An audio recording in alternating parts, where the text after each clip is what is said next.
Hi everyone, Sertalp here.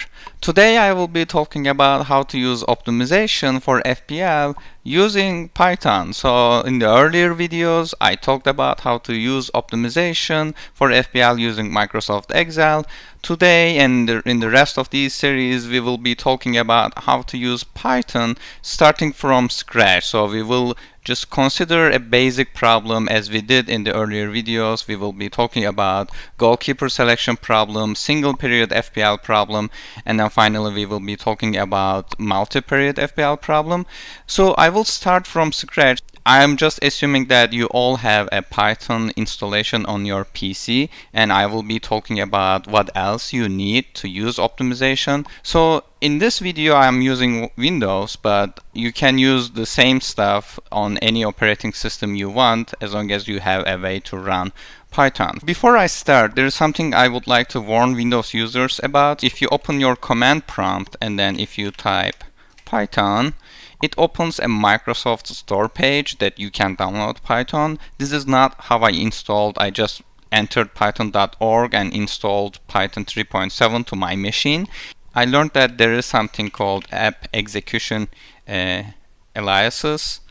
So you need to disable that whenever you type Python or Python 3 that it opens app installer. So if you disable these, let me close this and then reopen command prompt. If you write Python this time, it will automatically enter Python 3.7 or whichever Python version you have installed, and then you can use it. So with this in mind, let me show you a brief overview of what we are doing, why we are doing. So we have three main steps for modeling optimization using Python. In the first stage, we will be modeling our optimization problem. So we will take a package that will help us to describe what we are trying to achieve, what kind of mathematical function we are trying to maximize or minimize, and then what are the rules. And then we will pass this problem into a solver. So solver is a collection of algorithms that are trying to solve the problem for you and providing you the optimal solution. And at the end, we will get that solution and parse it in a way that we can see what the outcome is. So it is a three-step process. So luckily, there are things we can use for modeling the optimization problem. We will be using a modeling package. And for solving the problem, we will use an optimization solver. So modeling packages and optimization solvers come in different varieties. There are many flavors of it. So for modeling, there are actually lots of Python modeling packages. Pyamo, PythonMip are some of those. I will show you in the next slide, but all of these packages somehow are similar to each other. So if you learn one of them, you can apply almost the same stuff in the other modeling package. So for solving the problem though, you need an optimization solver. So this is the critical stuff that most of us needs to install a system in place. So there are open source solvers like Cbc, Skip, and some others. And also there are commercial solvers like sasoptpy, Cbc, Plex, FICO, Mosaic, and there are many more. I need to disclose that I am a software developer for SAS and I am working for SAS optimization. So in this video, I will be using the package that I maintain, sasoptpy. But since this is a smaller size problem, we will be using an open source solver Cbc to solve these simple problems. We will be talking about where commercial solvers come into play and how they make a big impact on the solution time, and also how they help with integrating some of the stuff that we talked about like machine learning and all the other in future. But for now, since we will be solving a really basic problem, I will use sasoptpy because I am more familiar with the syntax. But as I mentioned, all these modeling packages, they are similar to each other. And these are three most popular modeling packages in Python: Pyamo, pulp and Python map. These are all taken from their own documentation. You will notice that all of them starts by defining the model and then adding variables to it and then adding constraints. So these are the rules that applies to our selection, and then finally choosing an objective function and then optimizing towards that objective. So let me go back, and we will be installing all the packages we need. So I will open a command prompt. So this should be similar in whichever system you are using. As long as you have a working terminal, we can work. So I have already mentioned that when I type Python and I enter, it enters the Python environment. So I am assuming you are all familiar with this. And I am using pip. Pip is the package installer for Python essentially, and I will be calling Python and pip install, and the first package we will install is pandas. Pandas will function as our data management package. So whichever data we are reading, pandas will handle reading the data from, for example, FPL review, or exporting the optimal solution in a format that you would like to consume. So I will be installing pandas first using this command.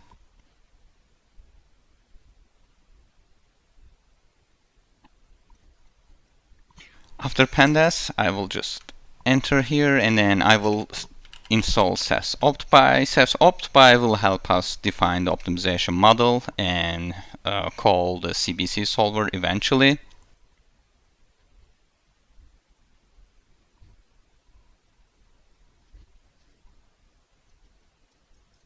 And finally, our final package to install is the Jupyter Notebook itself. So I will call python m pip install notebook. So this will install a notebook, and we will be able to start it. It's installing all the dependencies.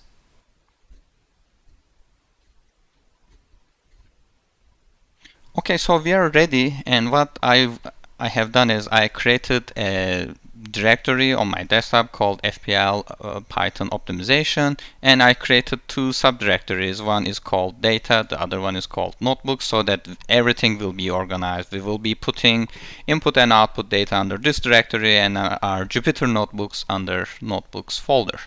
And I will open my command prompt. I will navigate to this directory, and I will call python m notebook.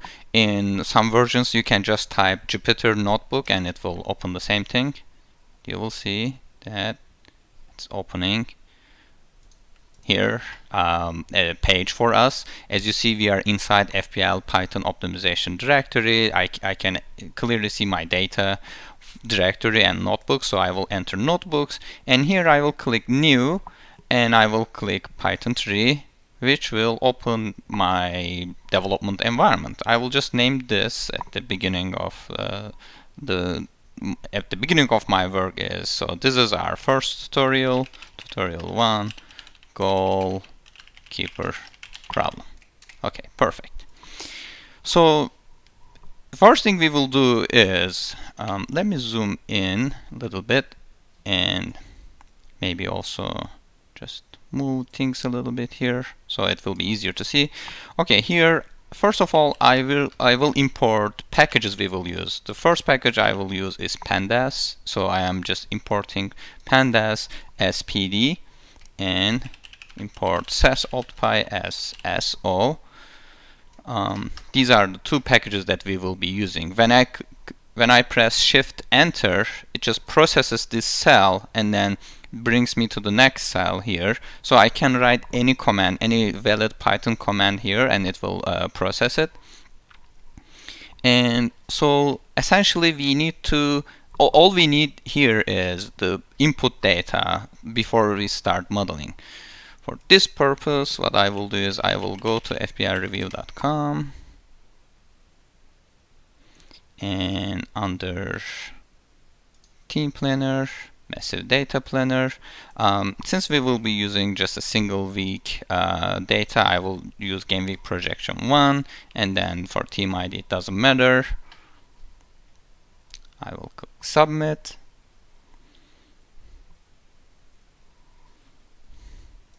And here, again, as we did before, I will choose all players, and then I finally will download data, and here I will choose our FPL Python optimization, and under data I will save this as our input.csv.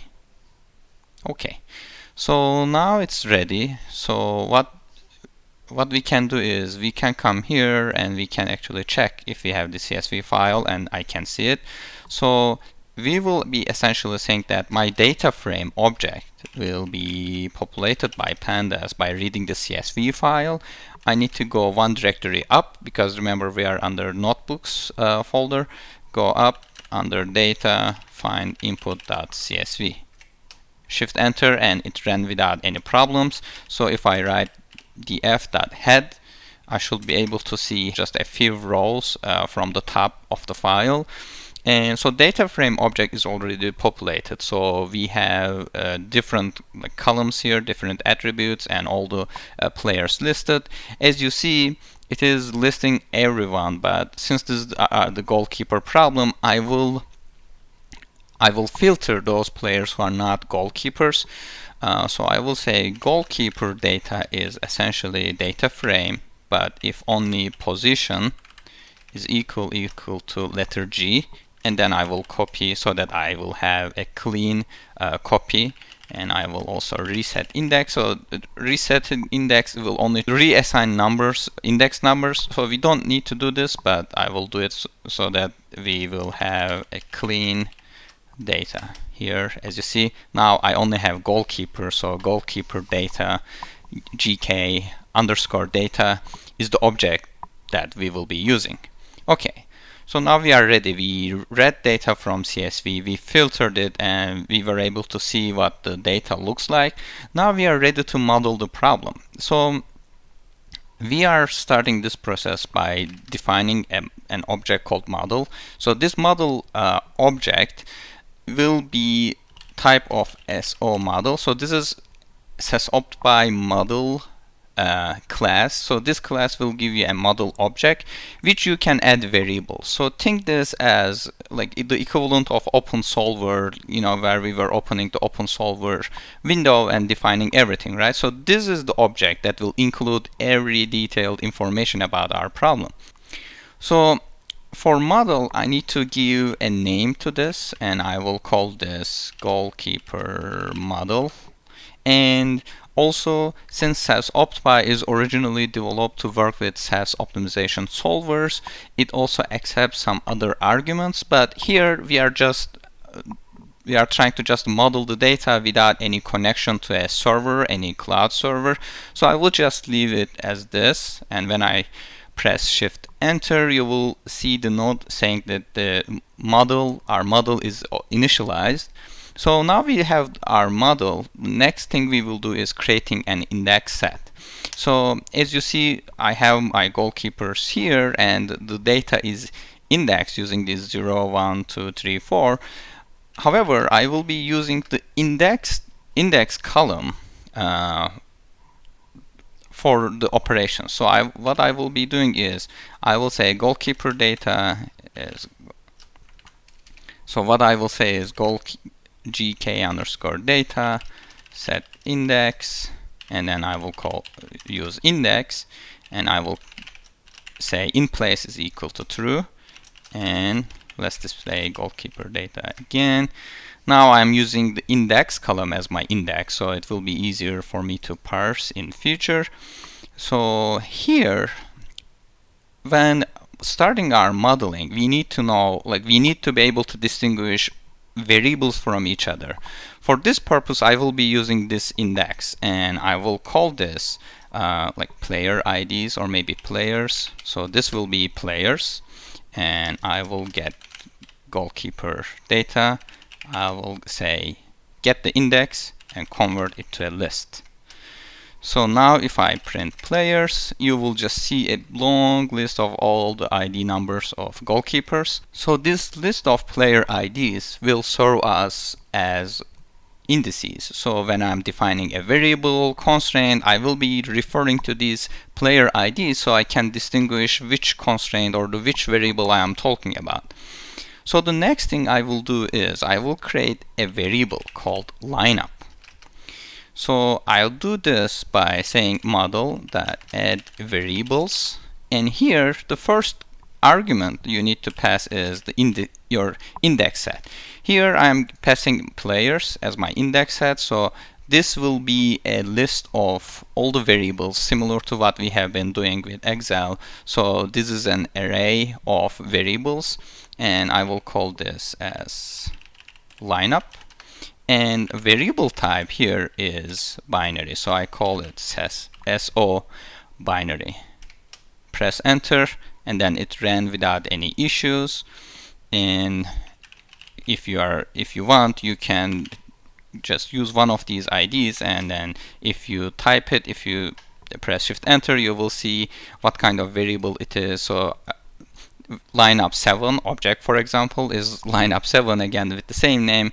Lower bound is 0, upper bound is 1 because it's a binary object, for example.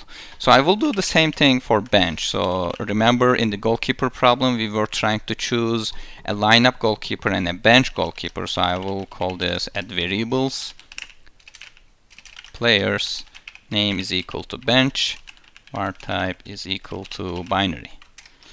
Okay, so we have only two sets of variables in this problem, and we have modeled it lineup and bench. The next thing we will do is we will be adding our let's start with the objective. Okay, so because we know the variables, we have the bench, so the only thing we need to write the objective function is actually getting these points, right? So these are the expected points for next week. So what I will be writing is, first of all, let's define this as a separate object by itself. So my total XP. In order to write a total XP formulation, I will be using a function called expression sum, or you can also use quick sum for that matter. So this accepts a generator object in Python. You don't need to know what it is, but you need to know how the syntax works. So this will be saying that, okay, so I will be getting my lineup variable for the given for the player I want, let's call it P, times I need to multiply this using the expected points here, right? So what I will do is I will call goalkeeper data, and I will call log, and I will use the player ID as the first index, and then the second index will be 27 underscore PTS. So we can actually do some pre-processing and then clean the name, but I will use it as is for now. And then I will write for P in players. Okay, so notice that this will give us only lineup XP and directly. So if I am using a player in my lineup, so this will get value 1, and then I will be multiplying it with the corresponding expected point. So this summation will give us a single expected point for our lineup goalkeeper. How about the bench one? So remember, we were doing a weighted optimization. So for the bench players, I will be assigning 0.1 as a weight. So I will be doing the same thing. So this will be SO expression sum. Here I will write bench player here times, I will do the same thing, goalkeeper data location, and then this is P, and then 27 points, and then I will say for P in players. Let's hope this works. Looks like it. So we ran it, we didn't get any errors, but let's see how the object looks like. So if I write total XP, shift enter, you will see this long expression, but essentially what this is doing is it's multiplying whether I'm using lineup, whether I'm using the goalkeeper at index 7, let's see, it's Leno, times his expected points for this week, and then doing it for all the other goalkeepers, and then after here it's switching to bench, and as you see, this is 10% of the original amount. I'm multiplying it the bench. So this expression is ready to be fed as the objective. So what I will be doing is I will say model set underscore objective, and then I will pass this object, and then I will give it a name. So this will be total XP as objective, and sense will be SO maximize. I will be talking about this sense. So essentially, every optimization problem needs a sense. So it needs to know which direction we are trying to optimize, whether we are maximizing a measure or minimizing it. So in this case, I will be giving maximize here. So when I do shift enter, you will see this almost the same object, same expression. Object is a linear expression here, with this time with the correct name. So our model has two sets of variables and currently has the objective. So you might be wondering why this is not an exhaustive list of all the players, because as you have seen here, so we have more than this many goalkeepers, but most of them have already 0 expected points. So this is only showing the keepers that have a non-zero value. But it doesn't mean that we are fixing those other goalkeepers' values to 0. Optimization can choose a really good goalkeeper for your lineup, and then one of those like goalkeepers with 0 expected points. So it is only a matter of representation here. We will write 3 sets of constraints. The first one is whether a player is appearing in bench or lineup, not at the same time. For this purpose, I will call this model add constraints, and inside our first argument will be a generator object again. So I need to open a new set of parentheses. So anytime I am using a for loop inside an expression, I need this parentheses. So I will say lineup of a player and bench value of a player cannot exceed 1. And this is valid for all the players in my players list. And I need to give a name to this constraint. Let's call it lineup or bench. Okay, shift enter, and then you will see all these constraints appearing. So if you don't want this, you can put a semicolon here, press shift enter, and then it will be added to your model. And then the next constraint we have is you only want to have a single lineup goalkeeper, right? So this time, instead of constraints, I am just using model.add constraint because I'm adding a single constraint. Here I am saying that take a summation over all the lineup values for P in players. So this value should be equal to 1. Exactly 1, and I'm using equal for this, and the name is single lineup. Okay, we added our constraint here, and then the next constraint is model add constraint. I will do the same for bench.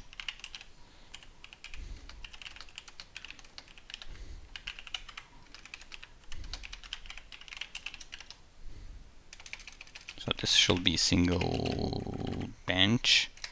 Shift enter, and then as you see, it's just summing over all the goalkeepers and saying that I need to have a bench goalkeeper.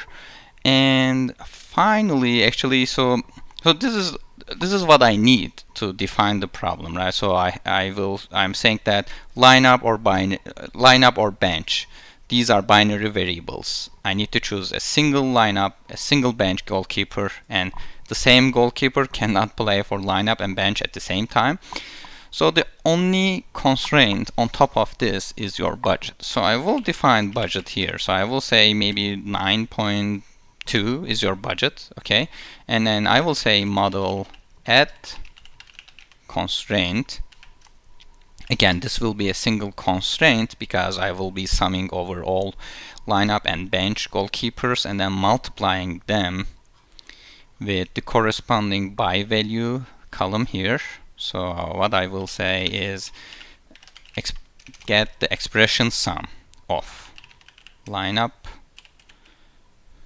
P.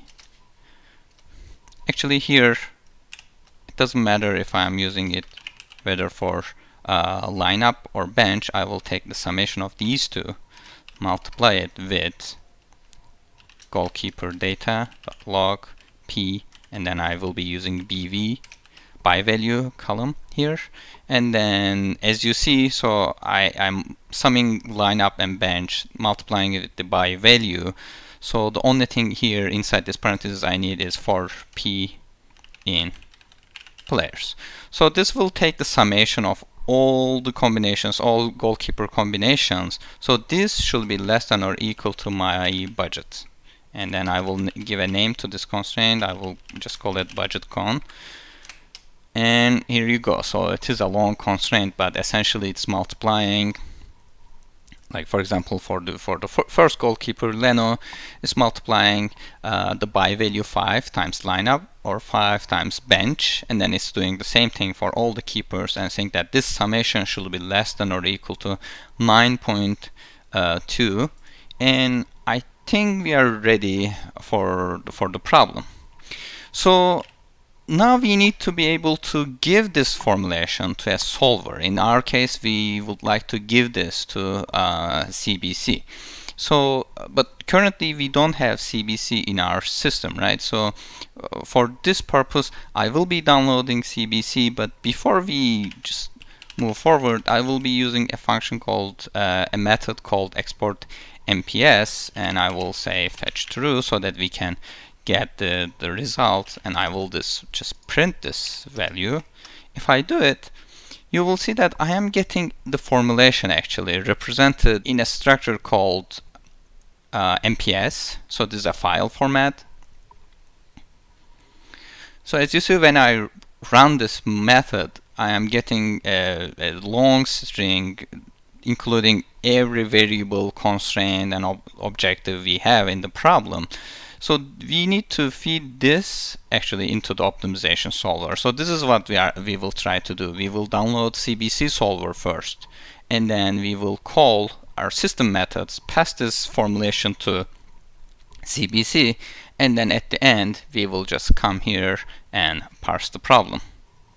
So what I will do is I will open a new window here. I will go Google. I will say CBC coin or Windows download, and then it will direct you to actually the CoinOR page, and you will see here it's talking about how you can download it. And finally under here it says binaries for mod platforms are available, and so we would like to download the Windows version in here, but just download it as you want for your operating system. So we come here, and here you will see all the different downloads here, and we will be downloading the 64-bit version here. Okay, so we downloaded it. Let's show in File Manager. I will just extract this immediately here, and I will just call this CBC.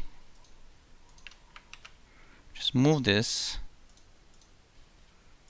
under my directory here. I will just call this the solver directory.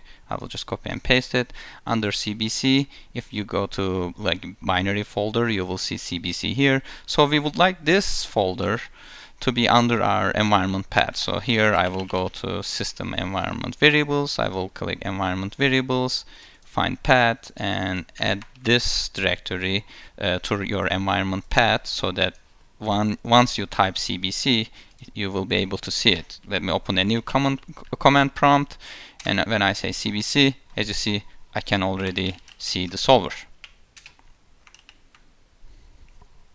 Perfect. So let's go back here. So we have CBC in our system now. So let's go back to here. Let's close this as we downloaded it. Okay, now we are back to our Jupyter Notebook instance, and here before we move forward, I will just call model once again. This time I will call set objective. Remember that we called set objective here, and we gave our total XP, and then we tried to we said let's maximize it. CBC by default is minimizing the objective, and so for this purpose we will be giving the negative of this value, and then for the sense column, for the sense attribute, we will use n. So I will call this total minus total XP as my objective. Name is again total XP objective, and then sense will be n. Shift enter. Now we have the objective. So I will call export MPS again. This time I will just write this to a file. I will give a file name, and I will call this goalkeeper.mps, and then when I do shift enter, I didn't get any errors, meaning that actually it ran without any issues. Let's see if that's correct. Let's open this, and under notebooks, as you see, I have my MPS file. Let's open this in Notepad++, and you will see that our problem is represented here. There are different ways to do this, but essentially you can run system commands from Jupyter Notebook very quickly. We just need the command. So you can read the documentation about how to use CBC's terminal input, but the command looks like this. It starts with CBC, and then you feed the MPS file, and then you call sol, and then you write sol u, and then you give a name. Let's call this solution.txt. Okay, so this is our, just as a string, I'm saving this as a string, and to run this command I'm just putting an exclamation mark and curly braces. Here I'm writing command. So this command will run here. I'm doing just shift enter, and then it's giving me an error because we started running this Jupyter instance before we installed CBC, so it doesn't know that CBC is installed. So what I'm gonna do is I will just save this.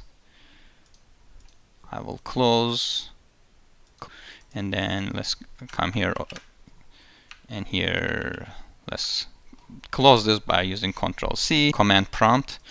I will open a new one. I will navigate to desktop, FPL, Python optimization, Python M notebook. Okay, again notebooks, and let's come here once more, and this time, so since we are just starting again, so I will delete this for now, and then I will come here to kernel, and I will say restart and run all. So it will run all the commands up to this point from start, and as you see it already did. Now I can call my command here, shift enter, and as you see this time console recognized, it found it. It read the MPS file. You can see the whole log here, but as you see it solves the problem, and now finally shows us the optimal objective. So this is great. So we already generated the solution. Let's check it, and here as you see this is the solution.txt file. As you see, we have only 2 entries because we have chosen a lineup goalkeeper and a bench goalkeeper, and you can see which IDs here based on the variable name, and also their effect on the objective here at this column. So this is all nice, but how are we going to take this back to Python? Now we need to open the solution.txt file back into Python. So I will use with open, and then here I will say read solution.txt file, and just read it, and then use object name f. Here, let's print what f has. We have already seen what it includes, but let's see if it matches. Looks like it. So what I will be doing then, I will delete this line, and I will say for each line in this file, and then inside here I will say if you see objective value, so this thing here, then you can continue, because we don't have anything to parse in this line. So what we are wondering is, which ID is used for lineup and bench. So I will press enter here after the if condition. So we need to split the line, into words. When I use split, it will use white spaces here, and then we will get 4 words in each line. In here we will get 52, and then line up 522 1, and then this. So the only thing that we would like to grab is this one, actually, because we know that it's a binary variable anyway, so the value doesn't matter.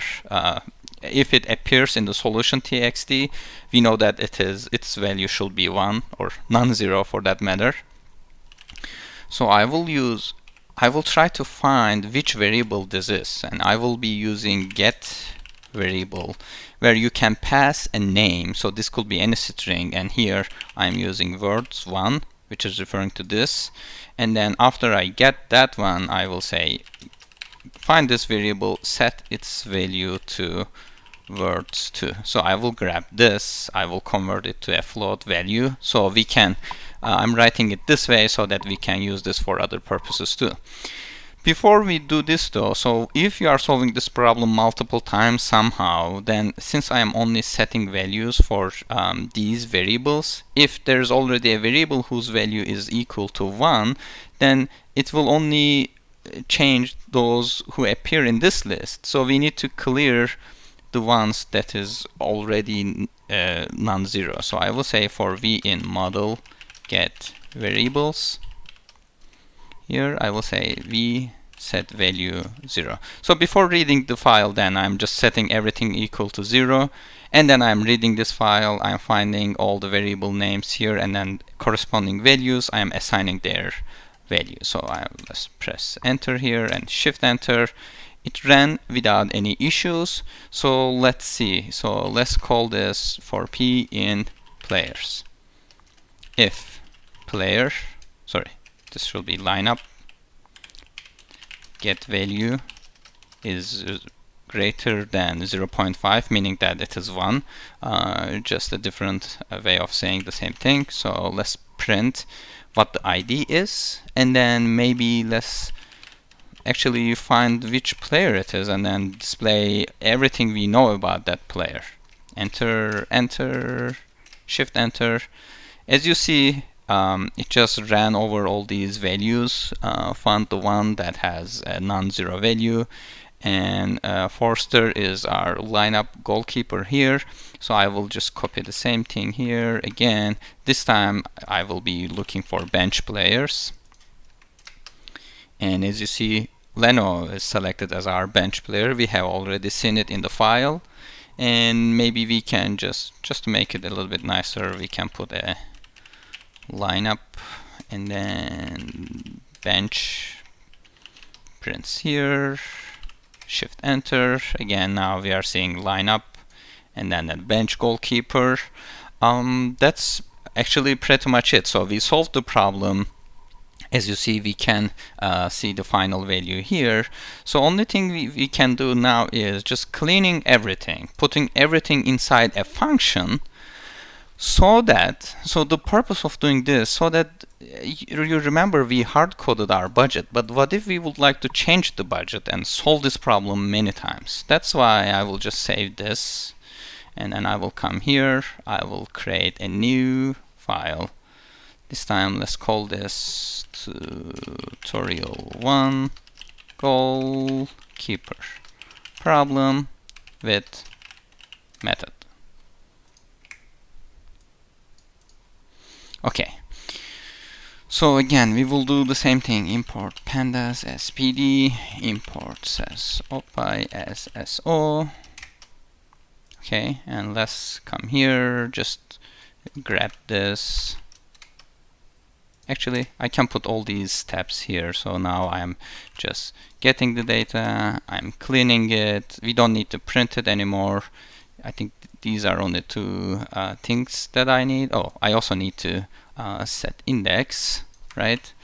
I will put it here, shift enter. Okay, awesome. So modeling the problem will go into the function. So I will say def and solve goalkeeper problem, and then I will pass the budget as an argument here. So what I will do is I will just copy this. Oops. Just enter here. Let's see. So we are getting the players from this goalkeeper data. So perhaps it will be better if we pass goalkeeper data as a parameter too, so that we can change it if we want.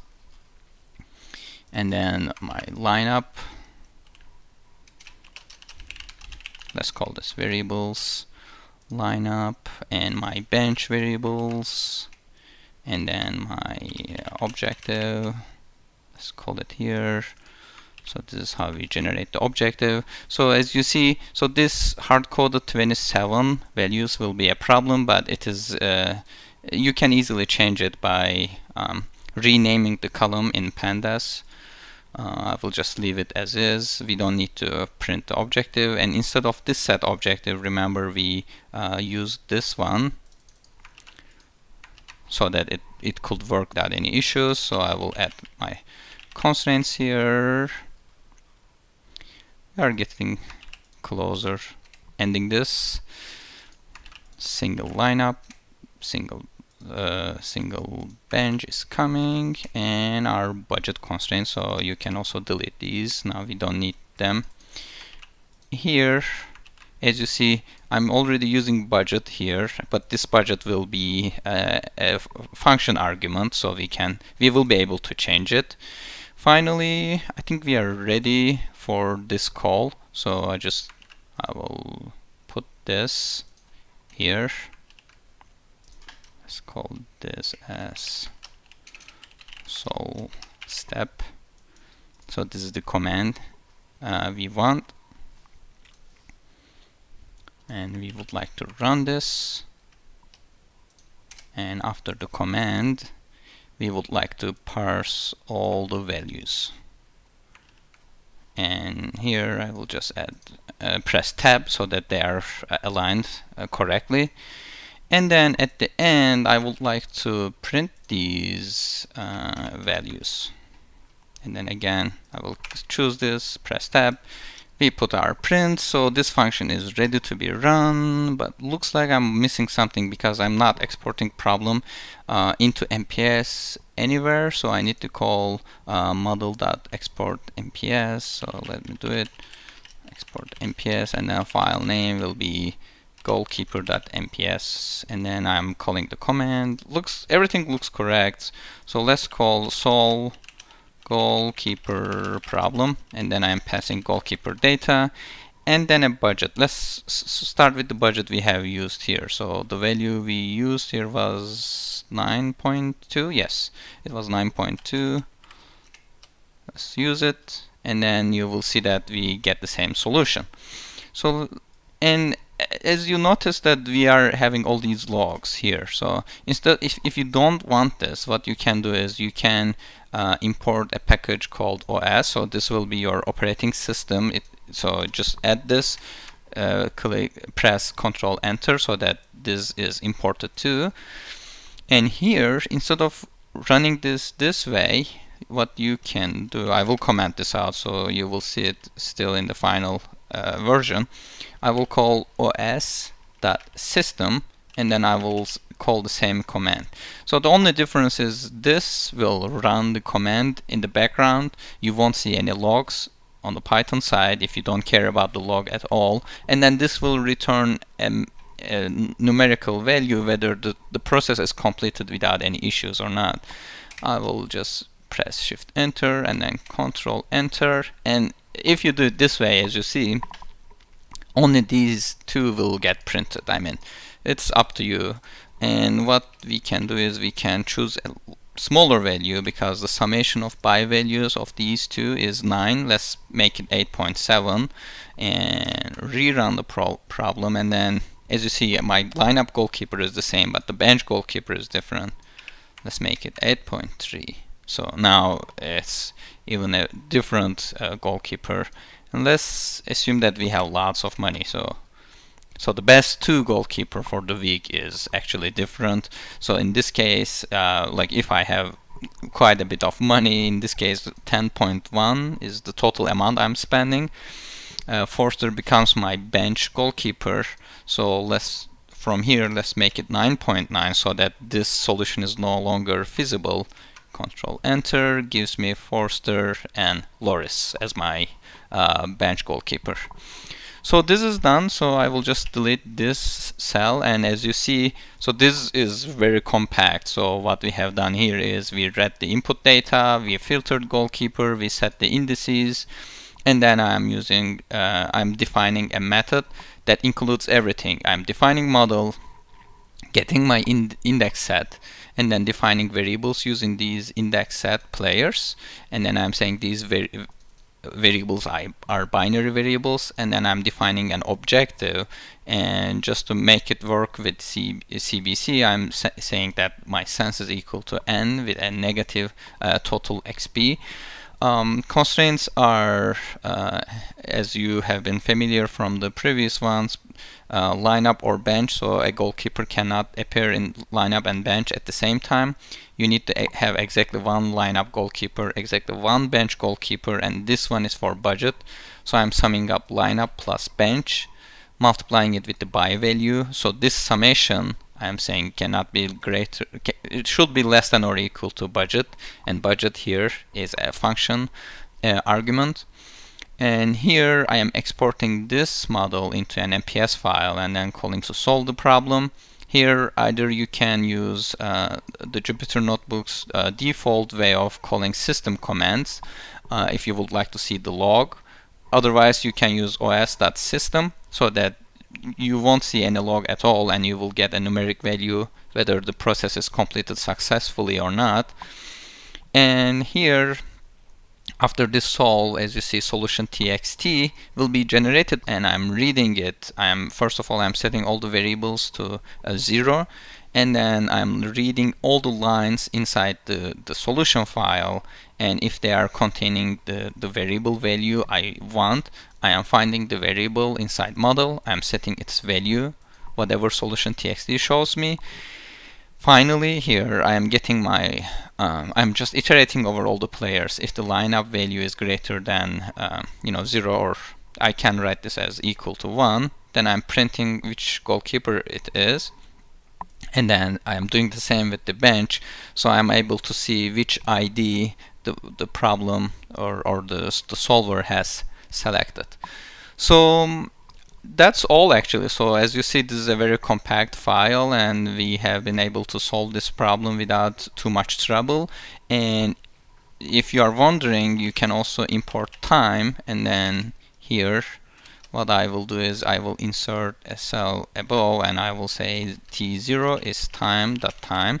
So this is the time that this code starts running, and then at the end I will add another cell. I will call this t1 is time. This will give me the time when the code runs completely, and I will write t1 minus t0 seconds. Okay, let's come here, click kernel, click restart, and run all. So what will happen is it will run this entire file from start to finish, and let's see how long it takes. 0.4 seconds. So as you see, so this is a very small problem. You can solve this problem under a second, and this is really impressive. You can even open the command here if you would like to see the log. Again, run all, and you will see that the total time in this case 0.17, and then the optimization took only 0.05 seconds of it. So all the remaining time for 0.12 seconds was reading the CSV file, setting up the model, and as you see, it is much faster than how we were working with Excel, and it will be more noticeable when we are solving the full FPL problem. So I will be uploading this to GitHub, and I will be sharing a link at the bottom of the video. But that's all. I mean, we installed pandas, we installed sasoptpy, and we were able to write the goalkeeper selection problem without any difficulty. And as you see, Jupyter Notebook is a great environment if you would like to work on Python, and as you see, this problem was very easy for us to solve. So in the next video, I will talk about single period FPL problem, just like we did for Excel. we will see which constraints goes into play and how we can again write this as a method so that we can call it repeatedly with maybe, you know, changing rules about, you know, how many players I want from a certain team. And we can even do stuff like maybe I will include expected minutes into my decision making. Maybe I will say I would like to first of all optimize for maximizing expected minutes, for example. So these kind of things are very easy when you are working with Python and a modeling package like sasoptpy. That was all for today, but if you have any questions, please let me know about them either in the comment section below or on Twitter. And thank you for listening to me.